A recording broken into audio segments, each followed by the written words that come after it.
La. Oy, this is Johnny Clark. Walang magawa sa buhay na naman. Kaya naman, ang gagawin ko ay mangunguha ko ng bala. Dahil joke lang si Bambam yan. Hi, Bambam! Yan, samahan nyo itong ulit yung papansin na to sa Pampanga. Yan, dito yan sa pinipila. Pinoprotektahan. Walang kasinungalingan. Dito yan sa... papansin ka ba? Huwag mo itong tuloy.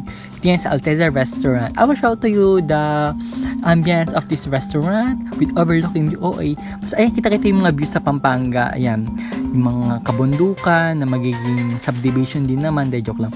Maganda yung view, pero ako yung pinaka the best na view. De joke lang. Makikita nyo yung view dyan. Teka lang. Naghahang yung ano ko, cellphone. Basta, ayun, naghahang. Daddy! Ayan, kaya naman, taste test! Papansin na naman. Ayun, kare-kare, kulang sa sauce. Tapos, yung fillet, sweet and sour yan, masarap yan. Pwede pang chikiting! Tapos, sisig, masarap siya. Crispy talaga siya. Pwede siya sa mga bata. Tapos, ayan, papansit yan na lasang atay. Tapos, ayan, butter chicken na kulang sa butter.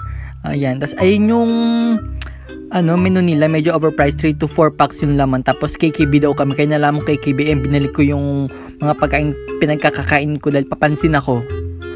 Yung masisig, binalik ko na, pati yung kanin, pati yung fillet, yan, balik ko na lahat. Tapos umuwi ako mag-isa ko. Bye guys!